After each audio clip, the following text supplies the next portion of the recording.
We are here at the Hard Rock Hollywood down in Miami, Florida, getting ready for the July, the hottest month with some of the hottest cars so far. I mean, we are just kicking off. We've got hypercars, Group B rally cars, everything.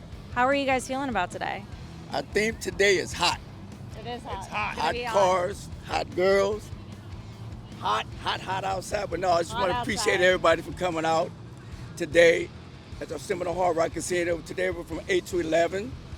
Like to thank you guys for coming out. August we're 8 to 11 too. Also before we start, I want to tell everybody, Exotics at Dania Pointe.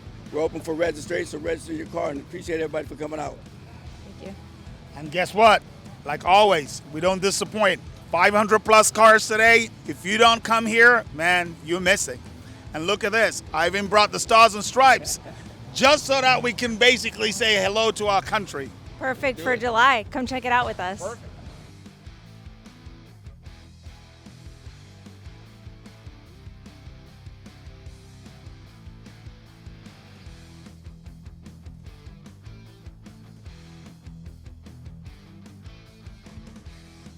Behind me is a first generation 4GT, but it's not just any first generation 4GT. This is a world record breaker and it's completely street legal. It tops out at what, 310.8 miles per hour? Yes, ma'am. So how do you go about achieving a speed like that while maintaining a street legal vehicle? I bought the car brand new. I started working on it within 2 weeks of owning it. The car's set numerous world records, and a lot of time and trial and error to have AC, license tag, insurance.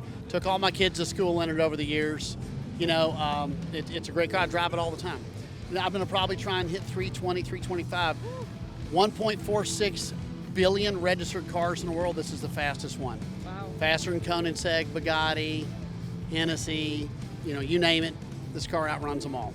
How, if you don't mind me asking and divulging a little bit of your secrets, how do you get to 310? That particular run, I was only around 2,100 horsepower to the rear wheel. The next time we run it, we just turn the boost up. It'll make just around 3,000. But a lot of aerodynamics, setting the car up right. Plus, I run the runway up at Kennedy Space Center, Johnny Bummer Proving Grounds. That's actually where I live. Okay. Right up by the Space Center. Yeah, we do the runway up there. Yeah. So we get a lot of, I mean, it's a little bit unfair, but I get a lot of practice, you know, to set the car up. So it takes a long time to get one to go fast, not make too much downforce, but not make any upforce, because if you go up, you're in trouble at that speed. Yeah. So why build the world's fastest street legal car? When I bought it, my kids said make it the fastest car in the world. So funny enough, in 2010, this was the first car to go 250 miles an hour. It went 252 in the standing mile. So I started setting records with it back then. I won a lot of races with it, and I just thought it'd be fun to do. Yeah, so it just kept pushing you to push harder and further. Yes, it did, yeah. You know a lot about cars, I see, so. I worked on the 4GT for a while. Yeah. But so has anyone come close to beating your record yet? No, the only car that's come close, Bugatti, who is one of my good customers up at the runway, they had a car that went 304, but it took 7 miles. So it took me a little over a mile and a half, but again, it was more of a test run. Next time out, we should be in the 320 range. That's what we're shooting for, 320, 325, and just past the mile from a standing start. Okay. Yeah.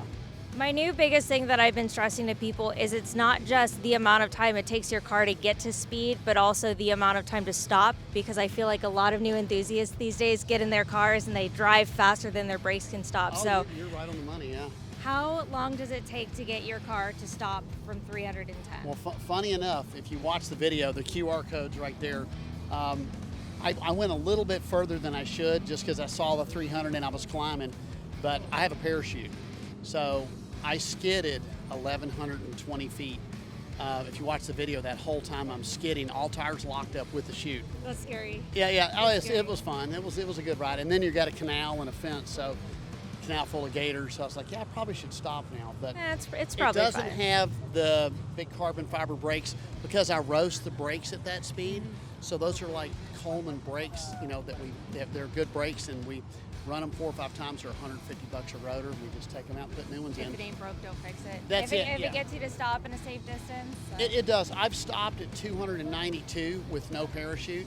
When I did that record, when I was with Gas Monkey Garage, they filmed the car, and the chute broke at 292 when I pulled it, and I had to stop. And they say it's the fastest any car stopped without a chute. Wow. But it took a while, and all the rotors cracked, and all the calipers caught on fire. Yeah, it was like, okay, am I going to stop? But it finally stopped. I think that's actually my biggest nightmare I had since I started driving was losing my brakes. It's only happened to me one time, but that nowhere near 200 plus miles an hour. Oh yeah, well yeah, you're very smart to.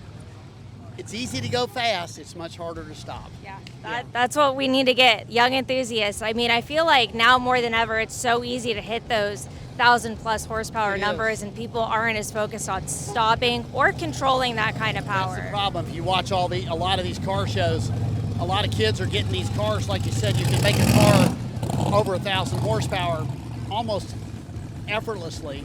Plus, they put nitrous on it, and then they pull off. And I found in life that everybody can put their foot down, because I train people to drive. I just had, I drive for multiple manufacturers. I test drive for all of them up at the runway. And also guys come out that have the real high-end exotics, and we teach them how to drive. I go 150, then 200 with them. I ride with them. And there's a lot to it. And unfortunately, you can just go buy a car that goes 250 nowadays, and you don't even have to know how to drive. And that's when you get in trouble. Don't need a special driver's license, don't need any type of training. You know, cars like that, like the Dodge Viper, when you used to buy a Dodge Viper, they used to come with a training course to it. Now you can go out and buy 6, 7, 800 horsepower cars, and they're like, here's your car, hope you can drive it, and that's it. Absolutely. Depth perception's different. You get into a bit of tunnel vision, and people misjudge how far something away is, and that's where they get into trouble. So. I feel like a lot of people also don't know their cars well enough to know how their car is going to behave at different speeds, how it's going to brake, and... Yeah, that's true. This car's been over 280 about 130 times with me driving it. I drive it. I've been driving it since day one, so I got a lot of seat time. Again, it's a little bit of an unfair advantage to a lot of other teams, but I take advantage of what I got. So yeah. You can do. Do you mind if we take a look inside? Oh, absolutely. Yeah.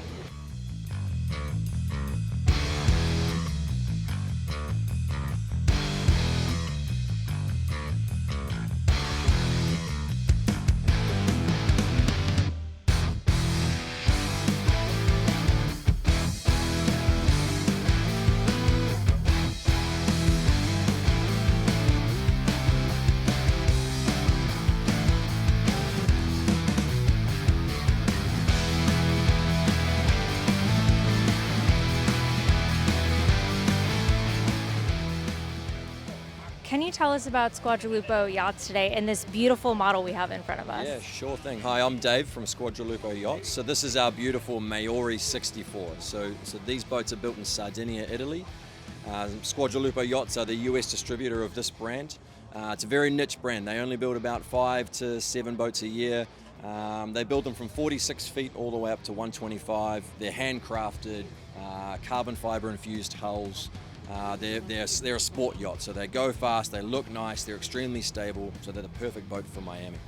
Beautiful. So what makes this boat so special, and on top of that, so time consuming for them to build that they only get a small number out a year? Yeah, sure. Well, look, we compare these to the beautiful Pagani here behind us. It's the Pagani of the seas. Like I said, they're handcrafted. They're a small, family-orientated shipyard, and every component is handcrafted. They're custom, so they can do all the details that you want, all the custom stitching, all the layouts are custom. We paint them any color, but they're really hand built from the bottom up. So, yeah, beautiful machines. Is there anything specifically on the model that you can show us that would stand out from, say, all the other yachts that we get here in Miami? Yeah, well, I wish I could dive in and show you the interior, because that would be really cool. It's extremely beautiful. It's lavish. It's got custom Alcantara on all the panels. It's really well finished. But I would just say the unique thing about this boat is the driving experience. For a driver, I love driving the 54, which we have in Miami. It's extremely sporty, it's extremely nimble and fast. But entertaining. You can throw a bunch of people on it, cruise around Miami, and it's so easy to drive, dock it yourself. This is a real driver's boat, and it looks beautiful. Beautiful. Thank you for sharing it with us. Yeah, you're welcome.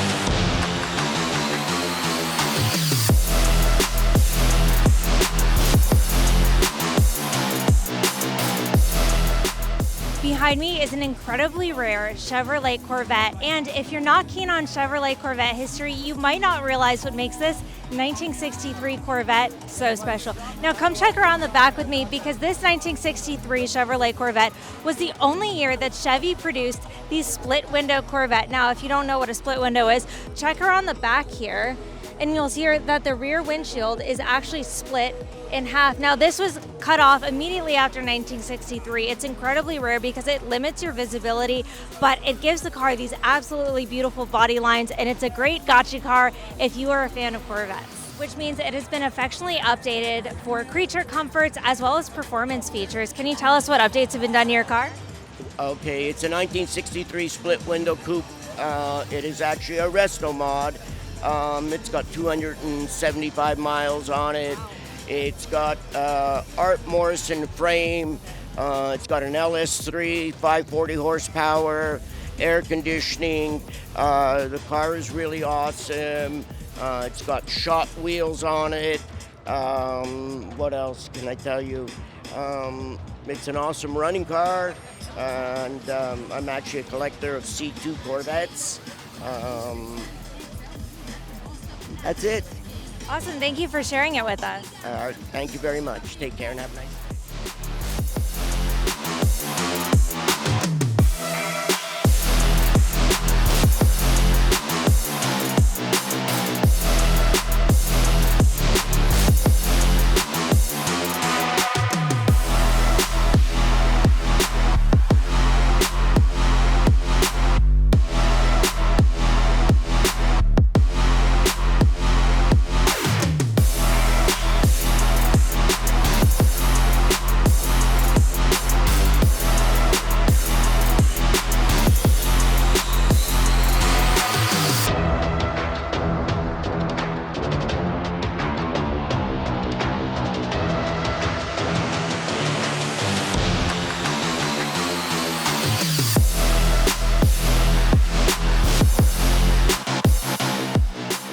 Let's talk about one of the most controversial and somewhat annoying things plaguing the car community today, splitter guards. Now, splitter guards for some reason have become a styling choice among Mopar enthusiasts everywhere, but even Mark Trossel, the head of Dodge Design, and many other people from the SRT have come out to say that splitter guards are meant to be taken off. They're really a shipping feature, and if you look at any Dodge release sheet, as in the sheet that you get as a dealer that says what you are required to remove from the car, namely all of the wrappings that come on the car, anything on the interior, it includes removal of the shipping guards, aka these splitter guards. That means it is time to take them off. Please.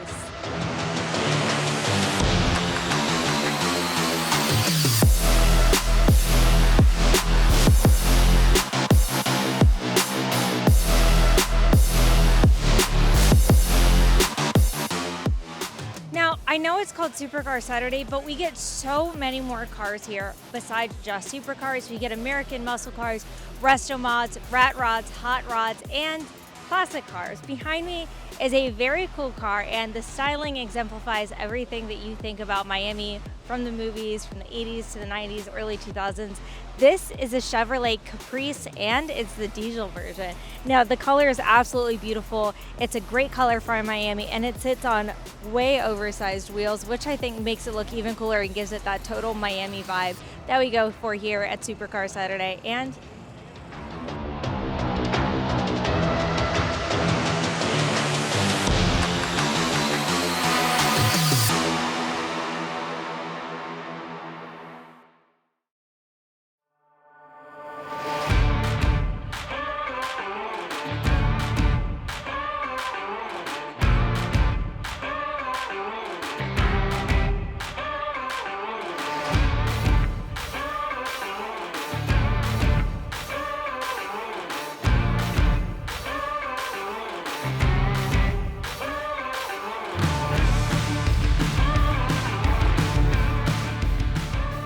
Paulo, can you tell us what your company is and what it does today? Well, first of all, thank you very much for being over here and enjoying our cars, our boats. And let me talk about a little bit, what is Quadralupo? It's a brand, it's a business where we commercialize special and unique things. not only cars, special boat, niche boats. So everything, most things that we commercial are made in Italy. The same with our special atelier covers, and the same with the tire cushion. Remember that we are in the cars business mostly and classic ones. So we do preservation in Squadralupo. It's not restoration. We leave the cars, the historical cars, as it is, back on the time, It's important to feel, it's the same leather that the people have been grabbing, the steering wheel and the smell. Even the way that the cars close the door, have a special Chime, like yeah, a chime to it. Yeah, exactly, And most people, have memory back on the day with these cars. Maybe, a Peugeot TD16 that is really special. They made just 400 of this, but maybe, people have the normal the GT, or, their cousin or father. So always a really good connection. Can we take a look at some of your cars, starting with the Peugeot? These cars were made for Group B, so racing rally in Europe. And again, it's from '86, both of their cars. So it's in the last era of Group B. After this, the series was canceled because people were killing each other, Yeah. They were going too fast. And security doesn't matter, back on the day. They just No safety features, just as yes. the car is. So, you can see the shape, how they built it back on the day. They built it to endurance time, and also the shape. They didn't do it like this no more, You can see all the aeros, even the wheels are standards. Most people think that we modified it, and no, we leave it as it is. And I tell you, the smell. Please smell inside and tell me. Have a particular smell, right? Yeah. So, people used to change a lot. They put stereo, big speakers over here. No, you have to leave it as it is, like, when you look at in the factory. And what can you change of this car? You look the gadget, the steering wheel, all standard, even the seats. Like, it blew my, even this one, when people, I go to the street, they cannot believe it that it's standard. And it came like Well, this. most people have never seen it before, so they don't know what the car's supposed to look like to begin with. Let me open to you, Sergio. ¿Me ayudas a abrirlo? So it looks like a Robocop, both of their cars, Have to be easy to work on it, so we have to, open really wide. Sergio is going to help us. And again, all original, they came like this, red, and street legal. It blew my mind still, So I have to ask, out of all of the cars that you have here, why Group B cars? I feel like that's really niche. Yes, well, we dedicate ourselves to Group B and DTM also. Group B for me was the golden age of rally. Yeah. Cannot get better than this, And the limited edition, 200, 500, 25, 30, And people say, oh, la Ferrari. This one is more strength even. And to find, original, no speakers. And it came like this, no radio, no AC. So it's not a summer car, but you don't care, You are sweating over there, but You're what just enjoying the transmission? drive. Yeah, Nothing else to it. You enjoy the drive, and you can see, how it came, all stock like this. I think that's the best thing about rally cars is they are really a testament to engineering because they are built for endurance and Yes. to be driven and Yeah. beat on. Yeah, exactly, beat on. So you can push these cars on the limit, and double suspension. And I'm talking about 96, a car that was done, more than 30 years ago. Blew my mind, and the conservation. It's strange to find it, with the tire, spare tire. Most people take it off and sell it apart. Yep. And little by little. Experience. Well, you know what I'm talking about. Yes. When they think about the car, not comfortable, have to be performance, lightweight. So I struggle a lot with Horacio just to put this plate over here. He was telling me, no, what? Let's put less weight. Man, I lose a little bit kilos on myself, But Driver I didn't mod. put any speakers on it, no radio. The only radio that you need is over there on the back. And that's it, the engine. And the way when you drive it, you feel all the chip, hitting the carbon, and the turbos blowing, and all these have a aero system. So every time that you brake, it goes, up. The same when you turn, it goes one down and one up. Yep. So even to see that, it blows their mind, It's the experience. It's not the horsepower.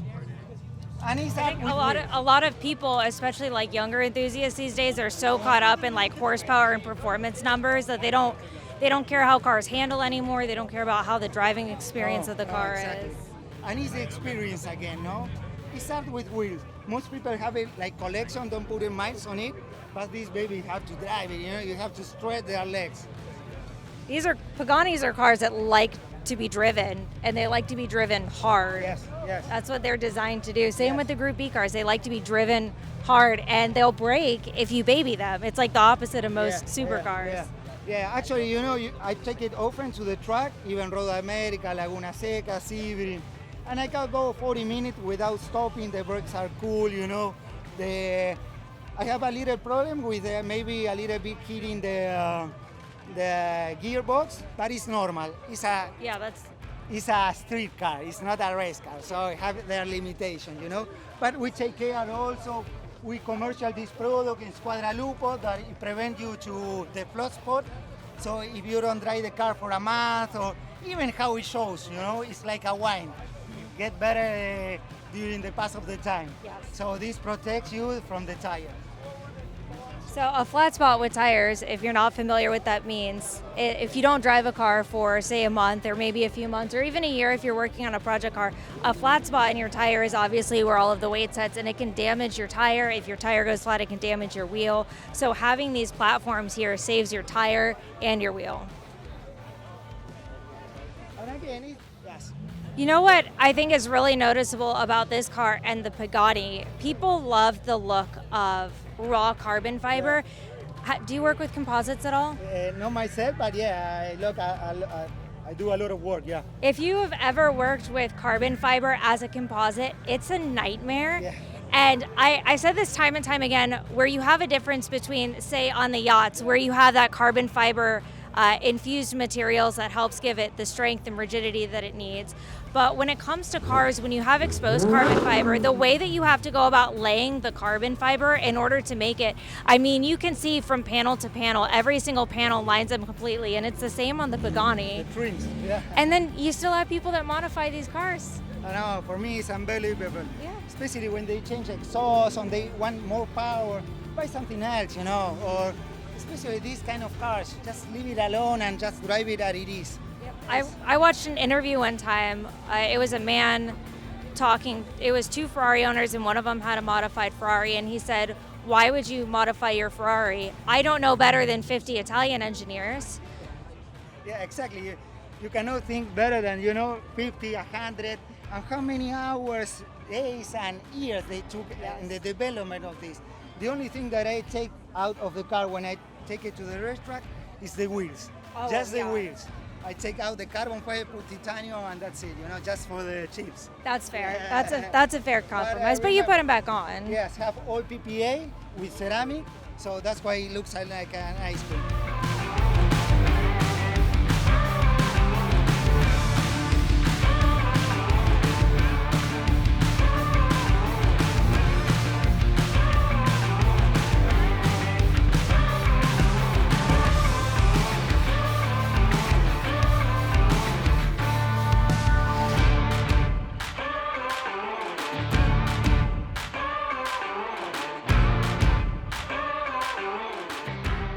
I want to thank everybody for coming out to Supercar Saturday today. It was hot cars, hot people, hot sun, but it was an amazing day. Appreciate the guys, Squadralupo, for bringing out the Pagani. My boy PJ for bringing out the Bugatti, Lamborghini Broward, my family, TR3, MPH. Hey man, it was an awesome day. Thank you. See you next month. Late.